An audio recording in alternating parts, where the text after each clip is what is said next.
poor people are embarrassing, so we won't invite you to the wedding.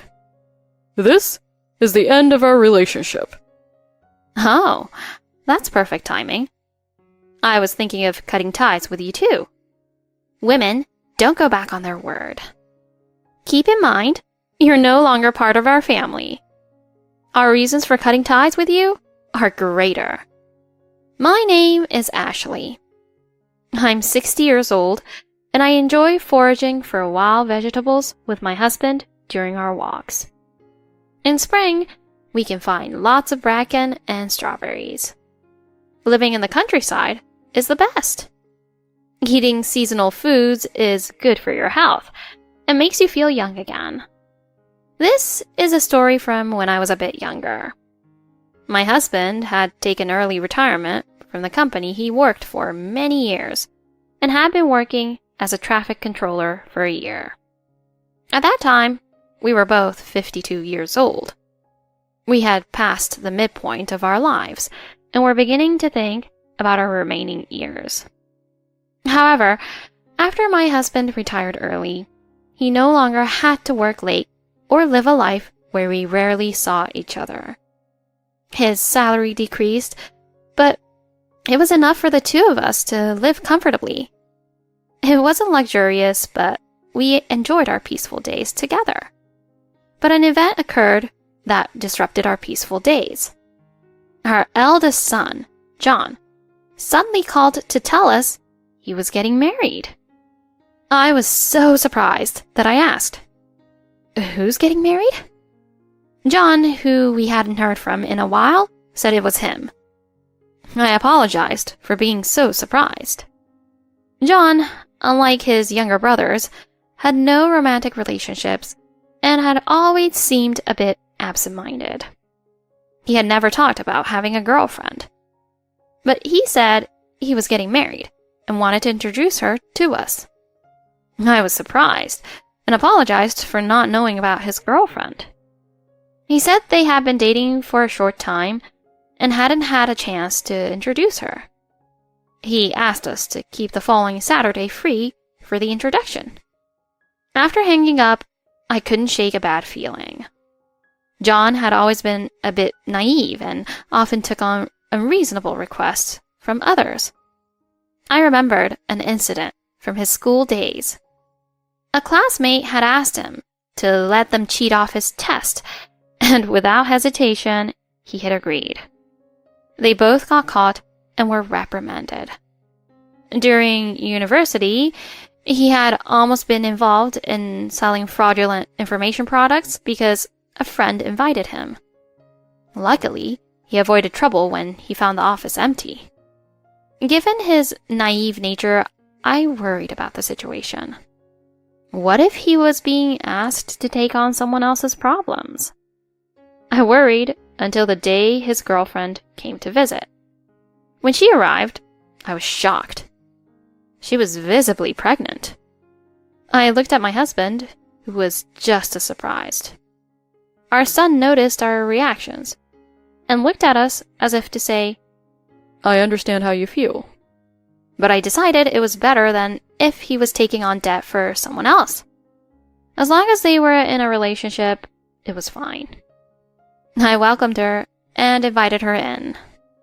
She responded with, "What an old-fashioned house." I tried to interpret her words positively. Maybe she was just used to puppeteering and was making a mistake. I looked at my son, who looked embarrassed, and avoided eye contact. I tried to stay calm and deal with the situation maturely. But the more she spoke, the worse it got. She barely knew our son, and they had only met a few times. They had met at a company mixer, had a fling, and hadn't exchanged contact details. They met again through mutual acquaintances 2 months ago, and she said she was pregnant. They decided to get married after talking it over. My husband and I were shocked.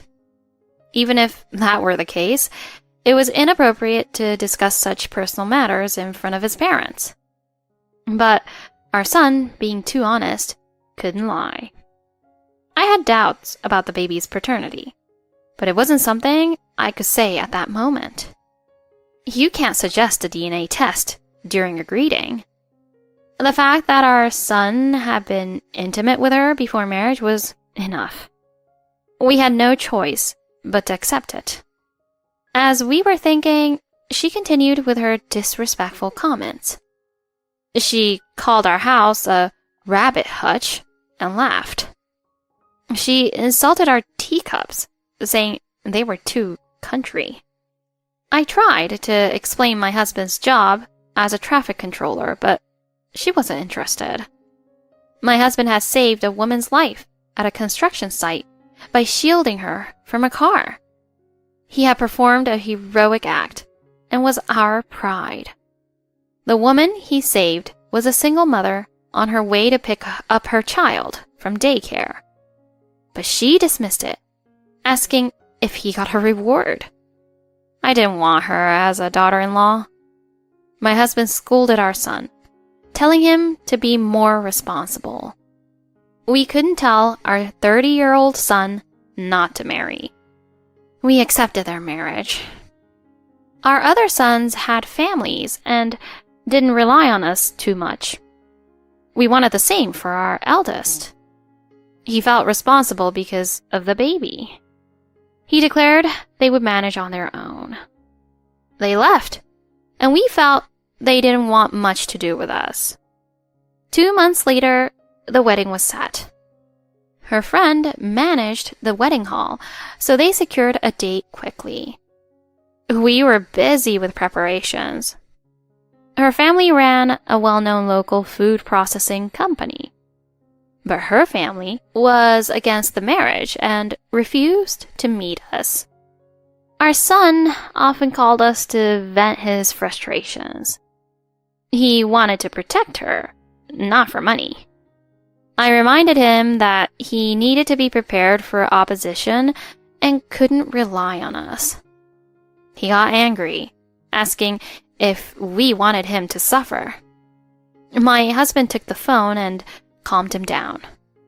He told our son that he needed to stop complaining to his parents. Our son apologized and hung up. One day, our son and his fiancée came to our house with a request. They asked us to pay for the wedding. We were shocked. They had said they would handle everything themselves. Our son said he had savings, but it wouldn't cover her extravagant plans. I snapped, asking why her family couldn't pay if she wanted a grand wedding. She claimed it was our responsibility because she was pregnant. I reminded her that they had promised to manage on their own. She accused us of being inflexible. I retorted that she was being unreasonable. She insulted my husband's job, calling us poor. My husband angrily asked what they wanted from us. She said we needed to pay to avoid being looked down on. Our son reluctantly agreed with her. I decided we couldn't give in. If we paid, they would keep asking for more. I firmly refused, saying we wouldn't be attending the wedding. She smirked and said that was fine. We cut ties with them. Surprisingly, it felt refreshing. We didn't know if the wedding took place. Our other sons decided not to attend out of respect for us. We wanted no further involvement. A year later, they unexpectedly visited us. They rang the doorbell repeatedly. She greeted us casually through the monitor. She was holding a child. Our son stood behind her, looking nervous. She said they brought our grandchild to see us. She mentioned seeing my husband's heroic video online. They wanted to record a video with him and the child. My husband, confused, said no. Recently, my husband had saved a mother and child from a car accident. He shielded them, breaking his ribs in the process. He said it was worth it to save 2 lives. The mother turned out to be someone he has saved before. This story went viral, making him a local hero. We received gifts from neighbors we barely knew. She insisted on recording a video, saying it would make her famous. My husband refused, saying it was unfair to the child. She kept pushing the child towards him. My husband told her to stop and didn't take the child. She tried to push past us into the house. I blocked her and told her to leave. She called me mother and asked to come in. I told her not to call me that and to leave. She looked confused, not understanding my refusal. I reminded her that she was the one who cut ties. We were no longer family. She insisted, but I remained firm. My husband backed me up, saying they were no longer welcome. She protested, saying the police wouldn't do anything about a family dispute. My husband said it didn't matter. She asked why strangers were allowed in our house. My husband explained they were friends he had helped. She demanded to know why they were in the house. I sighed and explained the situation again. I told her they had become friends after the accident. She didn't seem to understand. I told her to leave again. My husband reiterated our stance. She accused us of being unreasonable. I told her to stop being rude and leave. She refused and tried to argue. Our son looked shocked and confused. I told him about the missing items from our house. My husband confirmed it. Our son was stunned. I showed him the online listings of our missing items. He was speechless. She admitted to taking them. She said her parents were stingy and didn't give her money. I told her that was no excuse for stealing. She tried to justify her actions, but I didn't let her. Our son called her behavior the worst. I asked if the child was really his. She looked nervous and avoided answering. Our son demanded an answer. She finally admitted the truth. I told them to leave and take the child. We closed the door on them. Later, our son sent a letter. He had done a DNA test and found out the child wasn't his. He apologized and said he had divorced her. He asked to reconcile with us. We refused. Our other sons agreed with our decision. She was still trying to get back with our son. We decided to keep our distance. She tried to get support from her family, but they rejected her. She was left to fend for herself and her child. Meanwhile, we enjoyed our peaceful life. My husband had retired from his traffic controller job, and we lived on his pension. We had enough savings and lived comfortably. The rising cost of food didn't affect us much.